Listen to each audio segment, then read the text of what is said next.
பொன்பட்டாடை மூடி செல்லும் தேன் சிட்டோடு மெல்ல நான் கொட்டாடும் வேளை தோறும் போதை என்ன சொல்ல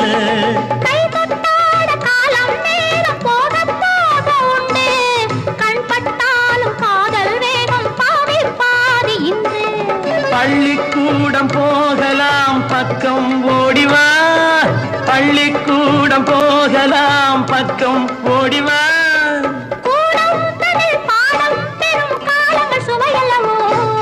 பொன்னின் நிறம் பிள்ளை மனம் வள்ளல் குணம் யாரோ மன்னன் என்னும் பேரில் வரும் தேவன் மகன் நீயோ பச்சை கிளி முத்துச்சரம் முல்லை கொடி யாரோ பாவை என்னும் பேரில் வரும் தேவன் மகள் நீயோ